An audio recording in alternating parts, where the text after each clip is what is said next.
신명기 22장 5절 말씀입니다.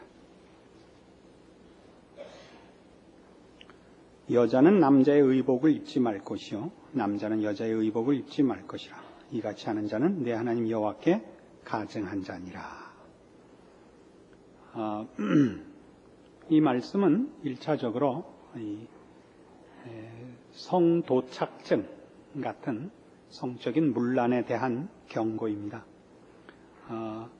어느 시대나 있었고 현대사회에서 더 많이 두드러진 것 같이 동성연애 같은 것, 이런 것들은 다 하나님의 창조 질서와 하나님이 남녀를 지으신 아름다움을 훼손시키는 커다란 죄에 해당하는 것입니다.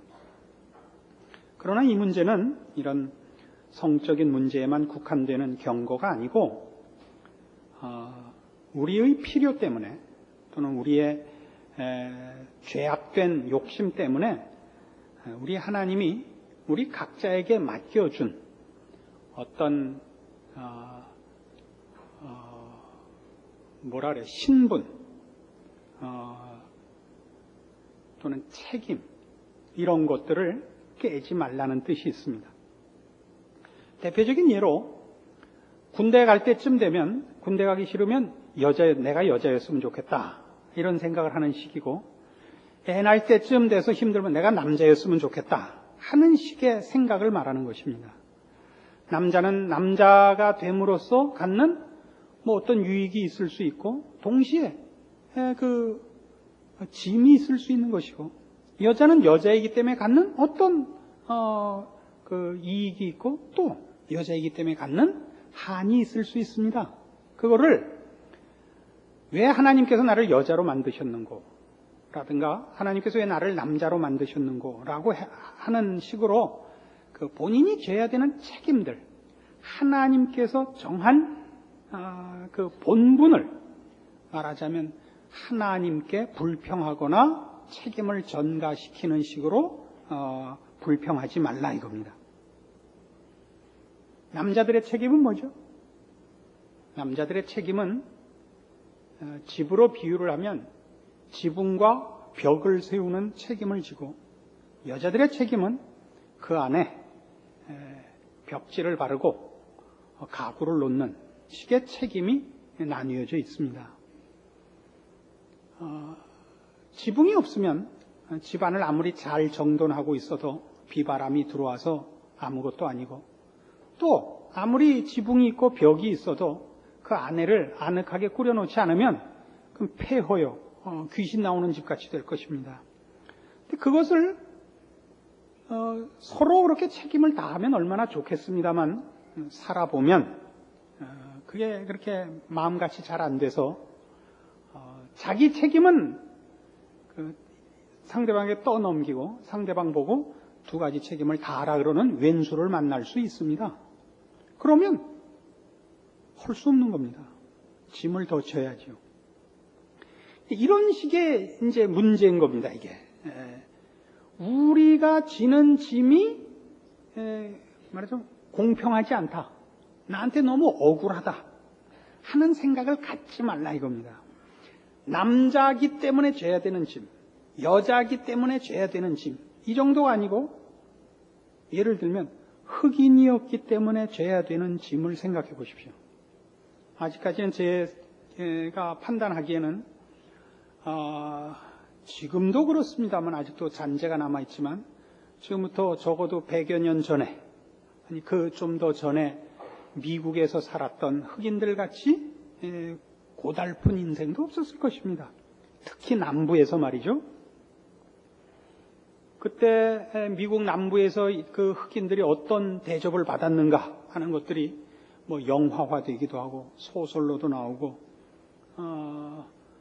여러분이 잘 아는 엉클 톰스 캐빈이라는 유명한 그 작품도 있고 그건 사람 취급을 받지 못하죠. 그런 처지에서 우리는 그 자기가 당하는 억울함과 불공평한 운명에 대하여 어떤 반응을 해야 되는가? 어디까지가 말하자면 반발해서 그 운명을 개척해야 되는 것이고 어디까지는 감수해야 되는 것일까? 이게 참 어렵습니다. 성경식으로 얘기를 하자면 지금 여기 있는 식으로 남자는 여자 옷 입지 말고 여자는 남자 옷 입지 마라 하는 식으로 확대 해석하면 그 운명을 감수해랍니다. 그 불공평한 사회적인 그 인습이나 차별 같은 것을 깨기 위하여 정당한 방법과 노력을 경주해야 됩니다. 그 열등한 그 족속으로 치부되는 자기네 동족들을 계몽하고 성실하게 만들고 부지런하게 하고 힘을 모으고 하는 일들을 물론 해야 됩니다. 가만 앉아 있으면 물론 안 됩니다. 그러나 폭력적인 항거를 하고 자폭하고 이런 식은 성경이 용납하지 않습니다. 왜냐하면 흑인으로 만들고 백인으로 만들고 한국 사람으로 만들고 하는 것이 하나님 손에 있고 그렇게 주어진 조건, 그렇게 주어진 어떤 환경들이 우리에게 손해가 아니라고 가르치는 것입니다. 뭐 쉽지 않은 얘기입니다만은 그래서 성경에는 이런 식의 문제의 이제 제일 그 대표적인 예가 사무엘상 30장에 가시면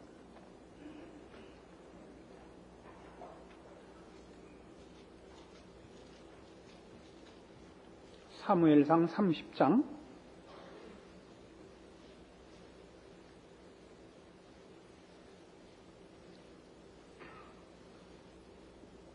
1절 다윗과 그의 사람들이 제3일에 시글락에 이를 때 아말렉 사람들이 이미 남방과 시글락을 침노하였는데 그들이 시글락을 쳐서 불사르고 거기 있는 대소 여인들을 하나도 죽이지 아니하고 다 사로잡아 끌고 자기 길을 갔더라.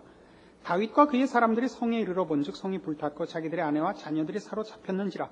다윗과 그와 함께한 백성이 울 기력이 없도록 소리를 높여 울었더라. 다윗의 두 아내 이스라엘 여인 아히노암과 갈멜 사람 나발의 아내 되었던 아비가일도 사로잡혔더라. 백성이 각기 자녀들을 위해 마음이 슬퍼서 다윗을 돌로 치자 하니 다윗이 크게 군구하였으나 그 하나님 여호와를 힘입고 용기를 얻었더라. 이게 무슨 얘기냐면요, 다윗의 생애를 잠깐만 생각해봐요. 다윗은 신실한 사람이요, 하나님을 경외하고 담백하고 깊은 신앙을 가진 소년이었습니다. 그 형들이 블레셋과의 전쟁에 다 불려나갔을 때 홀로 집안을 지키고 양떼를 지키고 있는 중에 이제 형들이 어떻게 됐는지 궁금해하는 아버지의 그 명을 받고 전쟁터에 갑니다. 가보니까 블레셋에 골리앗 장군이 나왔고 이스라엘 사람들을 모욕하고 이스라엘이 믿는 하나님을 모욕하는데 아무도 그 앞에 나가서 대적하는 자가 없습니다. 다윗이 신앙적으로 거룩한 분노를 느끼고 그 앞에 나아가 이스라엘을 대신해서 이 홍한 미소년이 나가서 물맷돌 5개로 골리앗을 잡고 이스라엘의 구국 영웅이 됩니다. 그러나 그가 구국 영웅이 되어 이스라엘 민족 앞에 당시 왕이었던 사울보다 더 유명해지고 인기가 있자 사울이 그를 죽이려고 해서 도망다닙니다. 근데 사울이 얼마나 집요하게 쫓아다녔는지 도망가다 맨 나중에 도망간 데가 어디냐면 블레셋으로 도망을 갔습니다. 생각해 보십시오. 블레셋 사람들 쪽에서 보면 다윗은 가장 큰 왼수입니다. 그리로밖에 도망갈 데가 없었던 겁니다. 블레셋으로 도망을 갑니다. 도망가서 블레셋에 도망갔는데 블레셋과 이스라엘 사이에는 전쟁이 늘 있었습니다. 지금 우리 사무엘상 30장 읽은 이 앞에도 보면 블레셋과 이스라엘 사이에 또 전쟁이 일어났는데 다윗이 이 블레셋에 있는 여러 그 영주들 중에 방백들 중에 하나인 아기스라는 실력자 밑에 와서 지금 식객 노릇을 합니다. 삼국지에 나오는 그 누구예요? 누구죠? 유비가 급해가지고 조조에게 쫓겨서 원소 밑에 가 있는 것 같이 된 거예요, 지금. 그거보다 좀 더하죠. 원소하고는 왼수 사이가 아니었죠. 블레셋 왼수 사이에 밑에 가 있는데 전쟁이 나서 아기스가 출정을 합니다. 그래서 이 다윗이 딴 마음이 없다는 것을 증명하기 위해서 따라서 출정을 해요. 이스라엘과의 싸움에 블레셋 군사들 모인데 따라 나가는 겁니다. 생각해 보십시오. 이게 말이 되는 거 얼마나 처절무쌍한 형편인가를 생각해 보십시오. 진짜 싸울 수도 없는 거고 그걸 안 할 수도 없는 거 아니에요. 여기 와서 지금 목숨을 보존하고 있는데. 그래서 그 전쟁터에 가기 위해서 다 모인데 갔더니 다른 블레셋 사람들이 얘기하기를 저 왼수는 옛날에 우리 골리앗을 죽인 왼수인데 쟤를 데리고 나갔다 제가 뒤에서 치면 어떡하려고 데리고 나왔냐. 말이 맞는 얘기 아니에요. 그래서 돌려보냅니다. 그래서 그를 데리고 있는 아기스가 얘기하기를 나는 네가 우리에게 충성된 마음을 갖고 있는 걸 알지만 다른 이들이 불안해하니 돌아가라. 그래서 이제 돌아와요. 시글락으로 돌아왔더니 그동안에 아말렉이라는 다른 일파가 쳐들어와 갖고 사그리 불을 지르고 집안을 불지르고 재물과 마누라와 애들을 싹 잡아갔어요.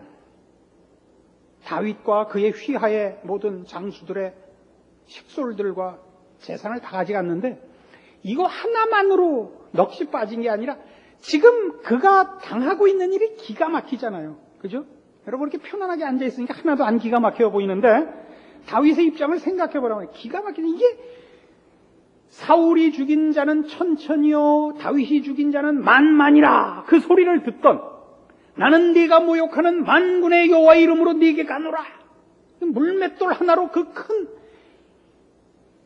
지금 같으면 NBA 농구에 나갈 그 골리앗을 물맷돌 하나로 쳐 죽인 그 영웅이 그 적국의 나라에 와서 눈치 보고 목숨을 구해야 되는 거예요. 그 처절무쌍한 마음으로 돌아왔는데 하나님이 무슨 위로를 준 게 아니라 그동안에 무슨 애들이 무슨 하버드에 입학을 하고 수학 경시대에 우승을 하고 이래도 시원치 않은데 사글이 잡혀갔다고 하네. 그래가지고 어떻게 했다고요? 아까 보세요. 30장 4절. 다윗과 그와 함께한 백성이 울 기력이 없도록 소리를 높여 울었다. 여기다 줄 좀 쳐놓으시겠어요? 여러분들은 성경을 보면 말이죠. 맨 줄 긋는 게 뭐냐. 할 수 있거든이 무슨 말이냐. 이따위에다만 줄을 거네. 좋아들 하지 말라고요. 성경엔 이런 얘기, 성경엔 사는 얘기가 있어요. 처절무쌍한 인생의 얘기가 있다고요. 하나님이 이렇게 갖고 멋들 하는 거야 이러시지 않아요. 인생이 뭔지 우리가 누군지 아신다고. 그러니까 줄 거는 거 보면 웃기는 데다 다 거놓고 하나도 그렇게 안 살면서 집에다 또 써놓은 성경 구절 보면 기똥차요. 내 시작은 미약하였으나 내 나중은 왕창이로다. 이러면. 그러니까 다윗을 보면 말이죠. 평생 하나님 앞에 무슨 훈련 받았냐 여러분? 도망 다니는 거하고 우는 훈련 받았어요. 우린 다윗 그럼 그냥 사관학교 나오고 그다음에 UDT 교육 받고 공수특전단 하버드 법대 아니에요. 늘 도망가는 거 하고 늘 우는 거. 그거 외엔 훈련 받은 게 없다니까요. 다윗은 그래서 인생을 알아요. 자기가 누군지를 알아요. 하나님이 그에게 나중에 복을 약속할 때 그래요. 제가 뭐길래 이런 복을 약속하십니까? 다윗이 뭐길래? 다윗의 집이 뭐 대단한 가문이길래 이토록 큰 복을 약속하십니까? 그래요. 알아들어요?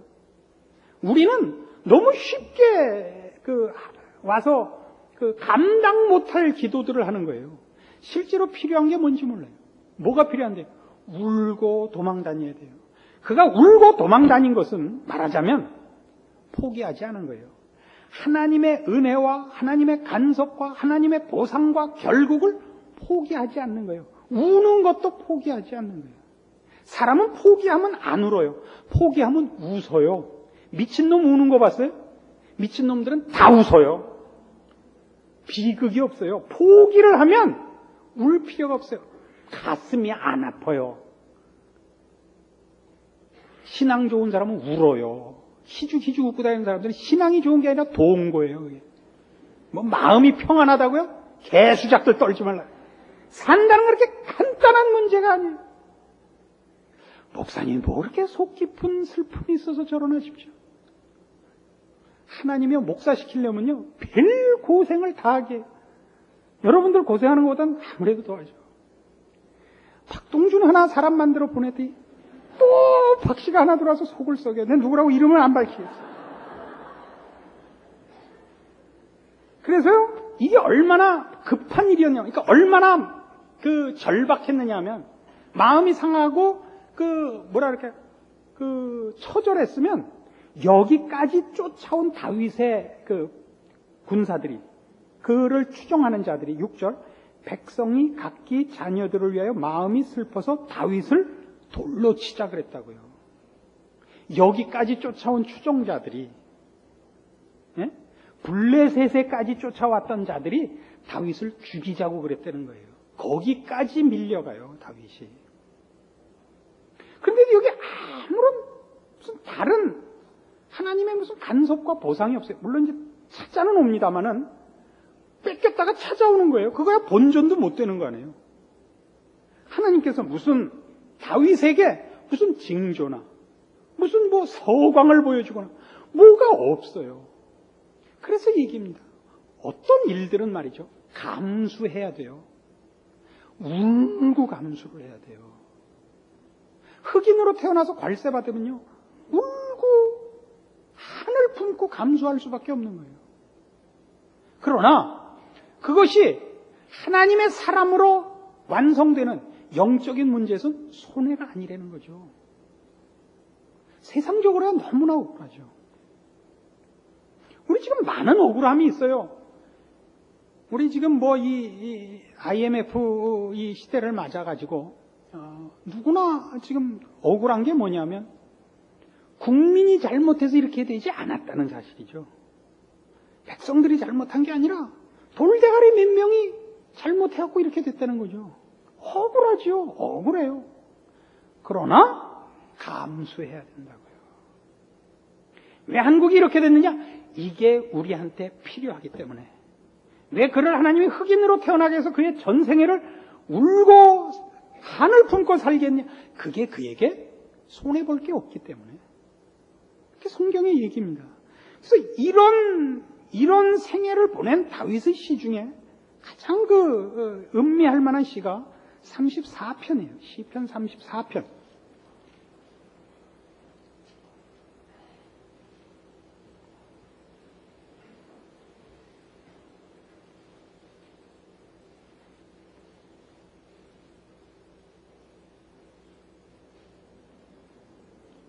시편 34편. 내가 여호와를 항상 송축하며 그를 송축함이 내 입에 계속하리로다. 내 영혼이 여호와로 자랑하리니 곤고한 자가 이를 듣고 기뻐하리로다. 나와 함께 여호와를 광대하시다 하며 함께 그 이름을 높이세. 내가 여호와께 구하매 내게 응답하시고 내 모든 두려움에서 나를 건지셨도다. 저희가 주를 앙망하고 광채를 입었으니 그 얼굴이 영영이 부끄럽지 아니하리로다. 이 곤고한 자가 부르짖음에 여호와께서 들으시고 그 모든 환난에서 구원하셨도다.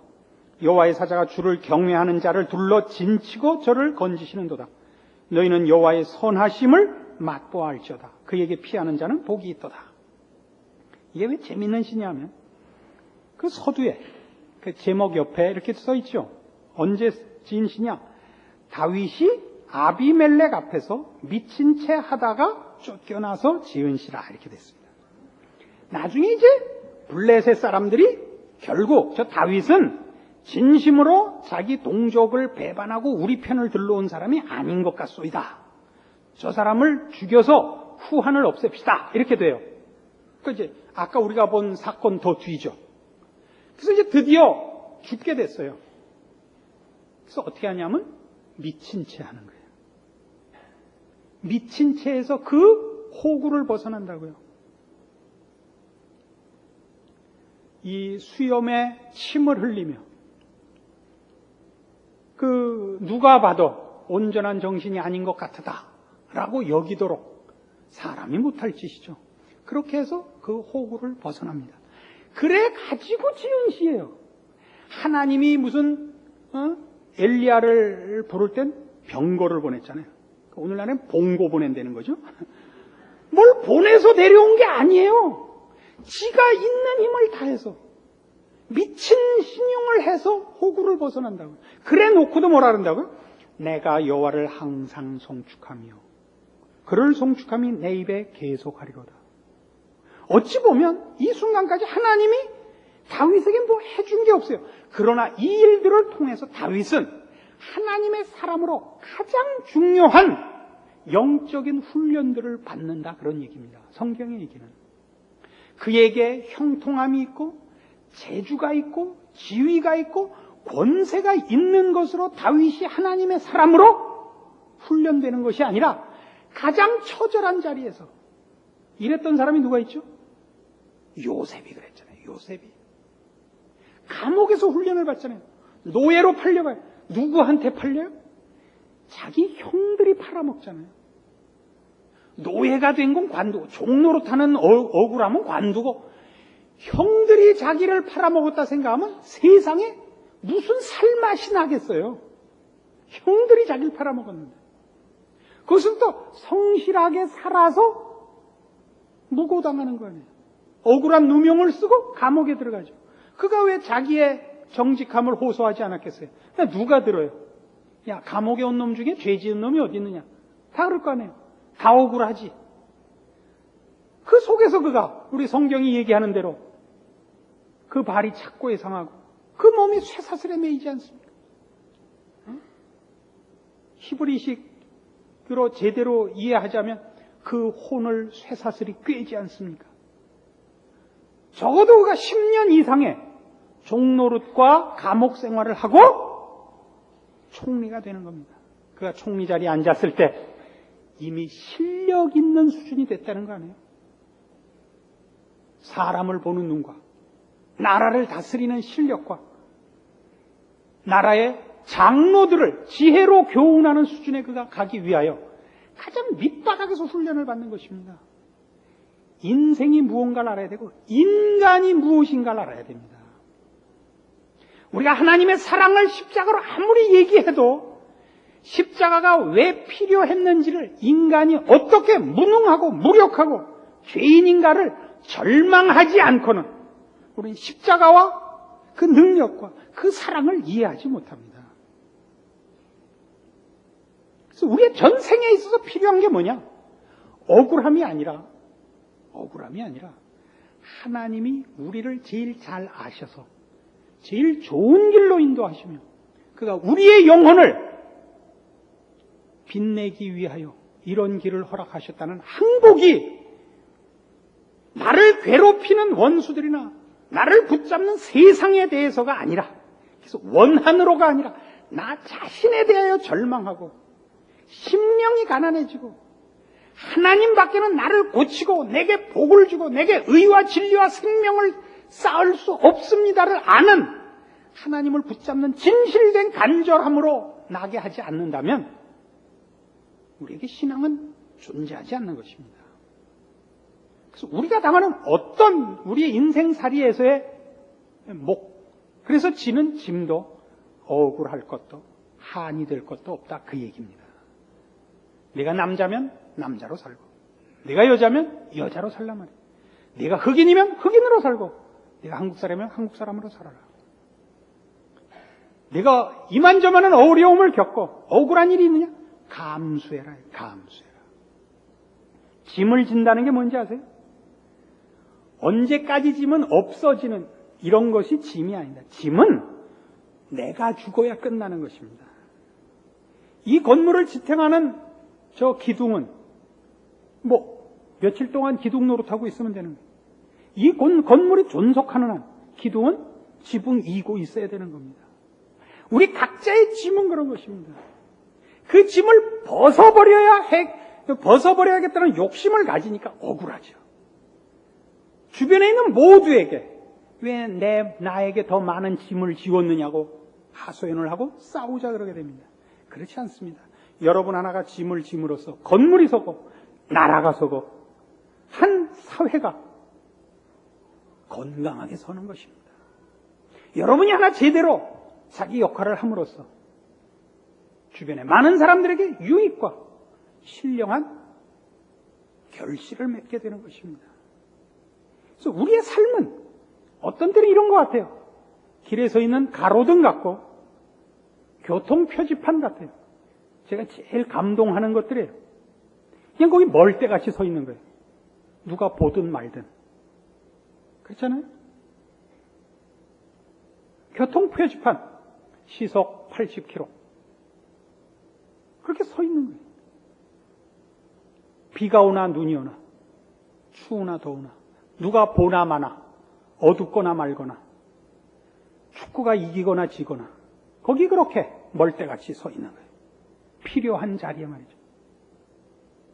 우리 각자를 하나님이 우리 자신을 위하여 그리고 또 우리에게 허락하시고 주고 싶으신 그 복을, 은혜를 더 많은 사람에 나누고 그래서 우리에게 자랑거리가 있게 하려고 우리의 인생을, 존재를 그 시대 그 자리에 세웠다는 것을 믿고 수용하는 것, 그것을 믿음이라고 하며 순종이라고 하며 좋은 신앙이라고 합니다.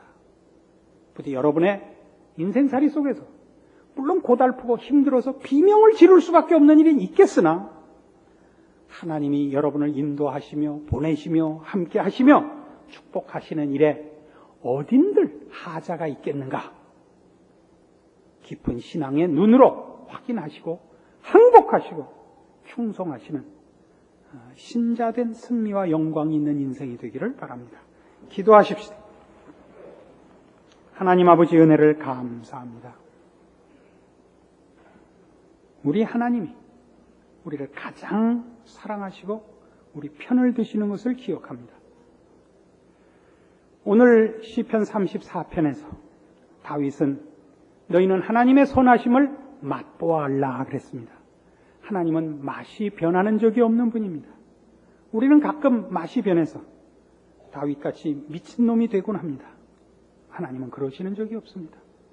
신실하신 하나님, 지혜로우시며 전능하시며 우리를 지극히 사랑하시는 우리 아버지 하나님이 나의 인생을 이렇게 펼치시고 계획하시고 인도하심을 기억하며 우리의 생활을 주 앞에 맡기고 신앙으로 순종하는 승리가 있게 하여 주시옵소서.